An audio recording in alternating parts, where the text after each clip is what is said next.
யாருன்னு தெரில, சைமன் செபாஸ்டியனுங்க. 2050வது வருஷத்தில் வென்றால் மகிழ்ச்சி தோற்றால் பயிற்சி அப்படின்னு புரட்சி பண்ணிக்கிட்டு இருக்கான். 2050வது வருஷத்தில் 2050வது வருஷத்துலலாம் தம்பி தங்கைகள் இருந்தாங்க அப்படின்னு சொன்னால் இப்போ இருக்கிற தம்பி தங்கைகள்லாம் மொத்தமாக வாஷ் அவுட் ஆயிடுவாங்க. ஏன்னா அந்த டைமில் இந்த மெண்டலுங்கள்லாம் தெளிவடைஞ்சிரும், இல்லைன்னா பணத்தையெல்லாம் இழந்து நாசமாக போயிடும், அதனால வெளியே வந்துடுவாங்க. அந்த நேரம் தம்பி தங்கைகளாக யாரெல்லாம் இருப்பாங்க அப்படின்னு பார்த்தீங்கன்னா, நமக்கு அடுத்த ஜென்ரேஷன் இருக்காங்க இல்லையா, நம்ம வீட்டு பிள்ளைகள் அந்த மாதிரிலாம் இருக்கிறவங்களெல்லாம் வந்து நம்ம காப்பாற்றிக்கணும். நம்ம வீட்டில் உள்ள குழந்தைகள் யாருமே போய் மாட்டிடக்கூடாது. அடுத்த தலைமுறையில் சாம்பிகள் உருவாகாமல் இருக்கணும் அப்படின்னா அது நம்ம கையில் தான் இருக்குது. அதனால எல்லாரும் கவனத்தோட இருங்க மக்களே. உங்களுடைய குழந்தைங்க இவன் பின்னாடி போகிறத பார்த்தீங்கன்னு சொன்னால் தலையிலே 4 தட்டு தட்டி உட்கார்ற அப்படின்னு உட்கார வச்சுருங்க. ஸோ இந்த வீடியோவில் நம்ம சைமன் செபாஸ்டியன் பற்றி தான் பார்க்க போகிறோம். வாங்க வீடியோக்குள்ளே போயிடலாம். முதல்ல என்னன்னு பார்த்தீங்கன்னா, சைமன் செபாஸ்டியனுக்கு வர்ற 17ஆம் தேதி தீர்ப்புங்க. எந்த வழக்கில் தீர்ப்புன்னு பார்த்தீங்கன்னா, ரொம்ப ரொம்ப முக்கியமான வழக்கு.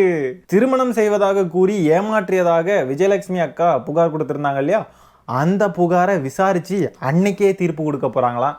ஐ எம் ஸோ எக்ஸைட்டட். ஆனால் ஒரு வருத்தங்க, இன்னைக்கு February 14 காதலர் தினம். இன்னைக்கு பார்த்து தீர்ப்பு கொடுத்துருந்தாங்கன்னா ரொம்ப சூப்பராக இருந்திருக்குங்க. இந்த வழக்குக்காக தான் சைமன் செபாஸ்டியன் அப்போ சங்கிங்களுடைய காலை நக்கி காலை கழுவி கழுவி கழுவி கழுவி பிழைக்கிறான்னு நினைக்கிறேங்க. ஹோப் விஜயலட்சுமி அக்கா கெட்ஸ் ஜஸ்டிஸ். பார்ப்போம் என்ன நடக்குதுன்னு. அடுத்ததாக சாட்டை துரைமுருகன் என்னெல்லாமோ பேசியிருக்காங்க, பார்ப்போங்க வாங்க.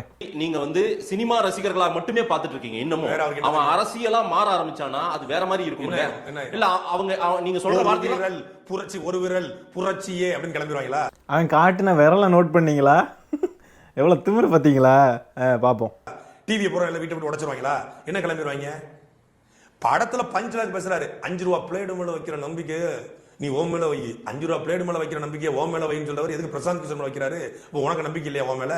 நீ பேசு. கில்லி படத்துல பஞ்ச்லாக் பேசும்போது எங்களுக்கு யார் அடிச்சா பொறி கலங்கி பூமி தெரியுமா அவன் தாட தமிழ். மேடையில பேசுறீங்களா, இங்க வந்து பேசுங்க. இங்க பேச வேண்டியது. மேடையில் பேசினாரா? என்னங்க வளர்றான்? அவனே சொல்கிறான் படத்தில் பஞ்சு டைலாக் சொன்னார், யார் அடித்தா பொறி கலங்கி பூமி கலங்கி. அந்த டைலாகை வந்து எனக்கு அந்த டைலாக் தெரியல, மன்னிச்சிருங்க. அந்த டைலாகை வந்து சொன்னார் அப்படின்னு இவன் தான் சொல்கிறான், படத்தில் சொன்னார்னு. அடுத்தது உடனே சொல்கிறான் மேடையில் பேசினார் அப்படின்றான். ஆக்சுவலி பார்க்க போனால் பொறி கலங்கி பூமி கலங்கி அண்டி கலங்கி எல்லாம் கலங்கி போயிருக்கிறவனுங்க இவனுங்க தான். Sattai Duraimurugan and co, Seeman and co, இந்த நாம் தமிழர் அண்டு கோ, இவங்கெல்லாம் பேசுகிற அரசியல் பயங்கரமான அரசியல் இல்லையா? சாட்டை துரைமுருகன் பேசின அரசியலை பார்ப்போமா? இந்த பாருங்கள். அதுக்கு முன்னாடி ஒன்று சொல்லிக்கிறேன், தயவு செஞ்சு ஹெட்ஃபோன்ஸ் போட்டு கேளுங்க. கொஞ்சம் 18+ கண்டென்ட், அதனால கொஞ்சம் ஹெட்ஃபோன்ஸ் போட்டுக்கோங்க, ஜாக்கிரதை. நான் சொல்ல வேண்டியதை சொல்லிட்டேன், இனிமேல் உங்கள் பொறுப்பு. மிக்க மகிழ்ச்சி, மிக்க மகிழ்ச்சி.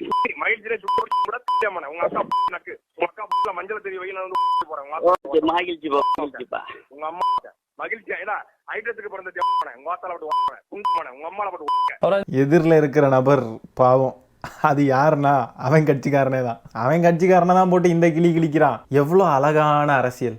அண்ணன்களுக்கும் தம்பிகளுக்கும் வாய் வந்த கலைங்க.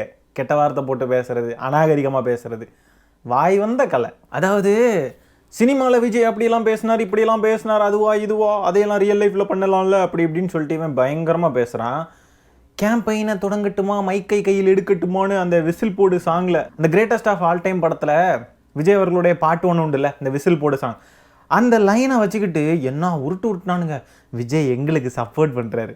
விஜய் வந்து மைக்கை கையில் எடுக்கட்டுமான்னு சொன்னது மைக்கு சின்னத்துக்கு தான், அதுக்கு தான் அப்படின்னு சொல்லிட்டுலாம் அப்படியே சுய இன்பம் அடைஞ்சு மக்கள்கிட்டலாம் ஓட்டு போடுங்க, விஜயே சொல்லிட்டாரு, விஜய் ரசிகர்களே எங்களுக்கு தான் ஓட்டு போடுவீங்க, நீங்கள் நம்புகிறேன், நாங்கள் நம்புகிறோம் அப்படின்னு. ஒரு காலத்தில் விஜயோடைய படத்தில் வந்து அந்த பாட்டை தூக்கி வச்சு பைத்தியமாக சுற்றிக்கிட்டு இருந்தான். இன்னைக்கு படத்தில் வர மாதிரி பண்ணிடுவாங்களா. விஜய் அரசியலுக்கு வந்ததுன்னு தான் வந்தார். இந்த நாம் தமிழர் கட்சிக்காரனுங்க 24/7 கதறிக்கிட்டே இருக்கிறானுங்க. அதாவது விஜய் அவர்கள், தாவேக்காக்காரங்க, இவங்க எல்லாருமே இவங்களுடைய முழு நேர வேலையாக திமுகவை தான் எதிர்க்கணும். அதாவது திமுகன்னு கூட இல்லை, யார் ஆளும் கட்சியாக இருக்காங்களோ அவங்கள எதிர்க்கிறதுக்கு தான் அவங்கெல்லாம் கட்சி தொடங்கியிருக்காங்க. அப்படிப்பட்ட ஒரு பயங்கரமான கொள்கை கொண்ட அந்த கட்சிக்காரர்கள் திமுகவை எதிர்க்கிறத விட்டுக்கிட்டு தாவேக்கா விசஸ் திமுகன்னு இருக்க வேண்டிய ஒரு களத்தை தாவேக்கா விசஸ் நாத்தாக்கான்னு போயிருச்சேன்னு ரொம்ப வருத்தப்படுறாங்க தாவேக்கா தோழர்கள்லாம். அந்த அளவுக்கு நாம் தமிழர் தாவேக்காவுடைய வருகையால், விஜய் அவர்களுடைய வருகையால் மோசமாக பாதிக்கப்பட்டிருக்கு. ஏன்னா இங்கே இருந்த மொத்த இளைஞர் பட்டாளமும் தாவேக்காவுக்கு தாவிட்டாங்க. அதனால சைமன் செபாஸ்டியனுக்கும் சாட்டை துரைமுருகன் இந்த சைமன் செபாஸ்டியன் மொத்த குரூப்புக்கும் பார்த்தீங்கன்னா மண்டை பித்து பிடிச்ச மாதிரி ஆயிட்டானுங்க. ஆக நாம் தமிழர் கட்சிக்கும் திமுக தான் எதிரின்றானுங்க, தாவேக்காவும் திமுக தான் எதிரின்றாங்க. ஆனால் 2 பேருமே அவங்க அடிச்சுக்கிறாங்க. திமுக சைலண்ட்டாக போய்கிட்டே இருக்கு, அவங்க வேலையை பார்த்து போய்கிட்டே இருக்காங்க. இவங்க கத்தி இவங்களே அடிச்சுட்டு கடைசியில் காணாமல் போயிடுவாங்க. கேம்பெயினை தொடங்கட்டும் துறமுருகா. அங்கங்கே இந்த சைமன் செபாஸ்டியன் தந்தை பெரியாரை கொச்சப்படுத்திக்கிட்டு இருந்தான். ஆனால் என்னைக்கு விஜய் அவர்கள் கொள்கை தலைவராக தந்தை பெரியாரை ஏற்றுக்கிட்டேன் அப்படின்னு சொன்னாரோ அன்னையிலேருந்து ஒரு மாதிரி பைத்தியம் பிடிச்சிருச்சுங்க அவனுக்கு. இவ்வளோ நாள் இல்லாமல் திரும்பவும் கொண்டு வந்து தந்தை பெரியாரை கொண்டு வந்து நீ கொள்கை தலைவர்னு சொல்லல, நான் என்னதான் பண்ணுறது, நான் ஒழிச்சே தீருவேன் அப்படின்னு அந்த முழு இதில் வந்து ஒழிக்கணும்னு சொல்லிட்டு இப்போ தான் ஆரம்பிச்சிட்டான். சைமன் செபாஸ்டியனுக்கு தெரிஞ்சு போச்சு அவனுடைய அரசியல் இனிமே எடுப்படாது அப்படின்றது தெரிஞ்சு போச்சு. அதனால வேற வழி இல்லாமல் இந்த ஜாதி வெறியர்கள் மத வெறியர்கள்லாம் இருப்பாங்க இல்லையா, அவங்களுடைய வாக்குகளையெல்லாம் குறி வச்சு பெரியார் எதிர்ப்பு பேசுனா அவங்க வாக்குகள்லாம் வந்துடும் இல்லையா, வேற வழி இல்லாமல் இந்த நிலைப்பாட்டை எடுத்துட்டான். இந்த காரணத்துக்காக தம்பிங்களையும் கட்சியையும் கொள்கையையும் நாக்பூருக்கு அடகு வச்சுட்டான். இன்னைக்கு விஜய்க்கு எதிராக பேசிட்டு இருக்கிற அத்தனை அல்லக்கைகளும் கொஞ்ச நாளைக்கு முன்னாடி, அதாவது விஜய் அவர்கள் தந்தை பெரியார் அந்த மாநாடு, சிம்பிளாக சொல்லணும்னா அந்த மாநாட்டுக்கு முன்னாடி வரைக்கும் விஜய் தான் எங்களுடைய நண்பர், அவர் எங்களுடைய தம்பி, அவர் எங்களுக்கு எதிராக வேலை பார்த்தாலும் நாங்கள்லாம் எதிராக வேலை செய்ய மாட்டோம் அப்படி இப்படின்னு ஒரு மாதிரி அப்படியே நக்கிக்கிட்டே இருந்தானுங்க. இன்னைக்கு அப்படியே கம்ப்ளீட்டாக மாறி இருக்கானுங்க. காலத்துக்கு ஏற்றாற் போல அவங்களுடைய கொள்கையும் பாதையும் அதுக்கேற்ற மாதிரி மாற்றிப்பாங்க. கேட்டால் நாங்கள் தான் கொள்கையில் அப்படியே பயங்கர இதாக இருக்கோம், கொள்கை தலைவன் சீமான் மண்ணங்கட்டி. இந்த பிரச்சனையெல்லாம் ஆரம்பித்ததே விஜய் அவர்கள் இந்த மாதிரி பெரியாரை ஏற்றுக்கிட்டார் அப்படின்றதுனால தான் ஆரம்பிச்சது. ஆனால் விஜய் அவர்கள் சைடில் இருந்து பெரியாரை எதிர்க்கிறப்போ ஒரு சின்ன ரியாக்ஷன் கூட வரல. ஆனால் இன்னைக்கு விஜயை பேசுகிறப்போ அப்படியே பதறாங்க தம்பிகள்ன்ற பாருங்க, தாவேக்கா தோழர்கள். ஏன் எதுக்கு இப்போ விஜய் அவர்களை சொல்கிறப்ப மட்டும் அவ்வளோ பதறீங்க? பெரியாரை சொல்கிறப்போ நீங்கள் வந்திருக்கணும்ல. ஆனால் நாம் தமிழர் கட்சியில் இருக்கிற சாம்பிங்கள் தாங்க பாவம். சைமன் செபாஸ்டியன் அவனுக்கு கிடைக்க வேண்டிய இடத்துல இருந்து பிஸ்கட் வாங்கி சாப்பிட்டுப்பான்.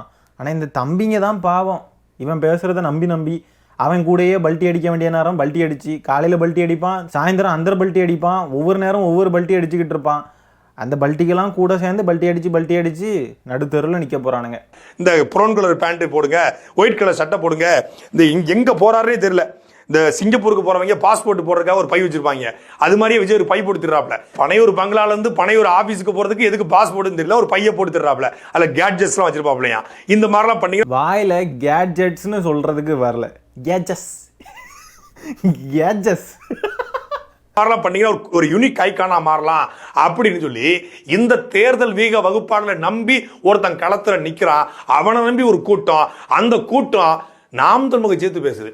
பல்வேறு வீக வகுப்பாளர்கள் அண்ணன் சீமான் கிட்ட பேசியிருக்காங்க. எப்போ போன்ல, இப்படி போன்ல பேசிட்டு சீமான் தான் அவங்களுக்கே ஐடியா கொடுப்பாரு.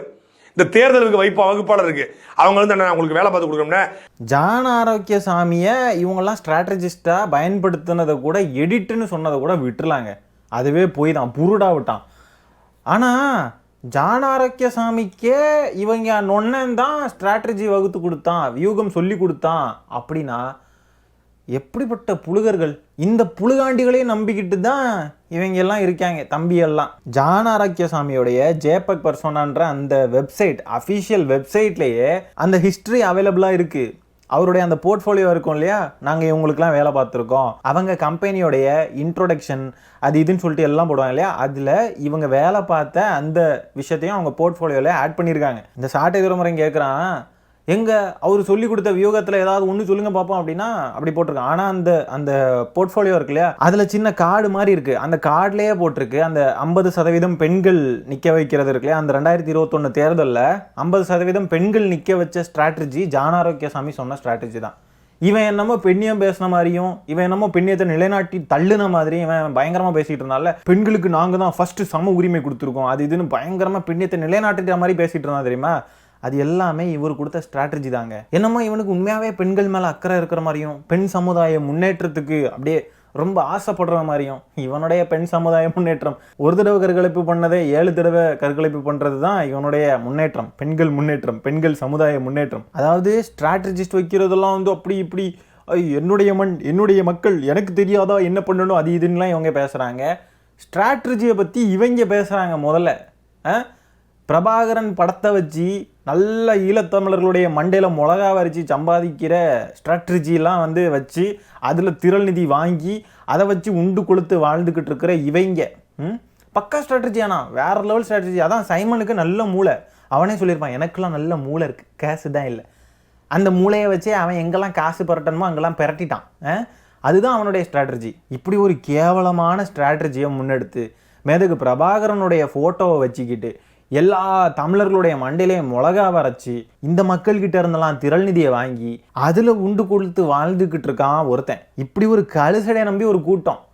அந்த கழுசடையை நம்புகிற இந்த கழிசடைங்கெல்லாம் உழைச்சி சம்பாதிக்கிறவனை பார்த்து நக்கல் அடிச்சுக்கிட்டு இருக்கிறானுங்க. விஜய் அவர்களுக்கு ஒய் பிரிவு பாதுகாப்பு கொடுத்துருக்காங்க.